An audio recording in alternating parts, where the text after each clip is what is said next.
एक छोटे से गांव में दो पड़ोसी रहते थे। एक था रामू, जो बहुत गरीब था, और दूसरा था मोहन, जो गांव का सबसे अमीर आदमी था। रामू के पास एक छोटी सी झोपड़ी थी और रोज मजदूरी करके वह अपने परिवार का पेट भरता था।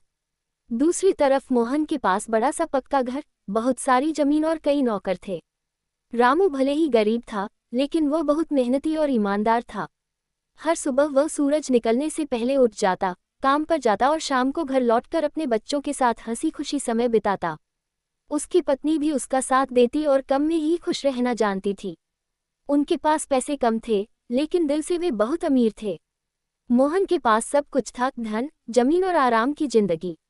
लेकिन उसके मन में हमेशा और ज्यादा पैसे कमाने की लालच रहती थी। वह अक्सर अपने नौकरों पर गुस्सा करता और किसी की मदद भी नहीं करता था। गांव के लोग उससे डरते थे, लेकिन उसे दिल से कोई पसंद नहीं करता था। एक दिन गांव में बहुत तेज बारिश हुई। लगातार कई दिनों तक बारिश होने से नदी में बाढ़ आ गई। बाढ़ का पानी गांव में घुसने लगा।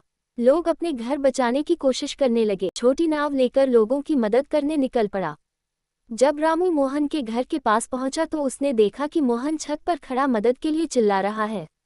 रामू ने बिना कुछ सोचे उसे अपनी नाव में बैठा लिया और सुरक्षित जगह पर ले आया। मोहन बहुत शर्मिंदा था। उसने रामू से कहा, मैं इतना अमीर होते हुए भी किसी की मदद नहीं करता था, लेकिन तुम गरीब होकर भी सबकी मदद करते हो। आज तुमने मेरी जान बचाई है।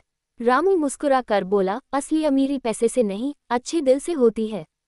उस दिन के बाद मोहन का दिल बदल गया। उसने अपने पैसे का उपयोग गांव की भलाई के लिए करना शुरू कर दिया। स्कूल बनवाया, गरीबों की मदद की और लोगों के साथ अच्छा व्यवहार करने लगा। गांव के लोग अब उसे सम्मान देने लगे। मोहन ने समझ लिया कि इंसान की असली पहचान उसके धन से नहीं, बल्कि उसके कर्म और व्यवहार से होती है। सीख: इस कहानी से हमें ये शिक्षा मिलती है कि सच्ची अमीरी धन में नहीं, बल्कि अच्छे दिल, ईमानदारी और दूसरों की मदद करने में होती है।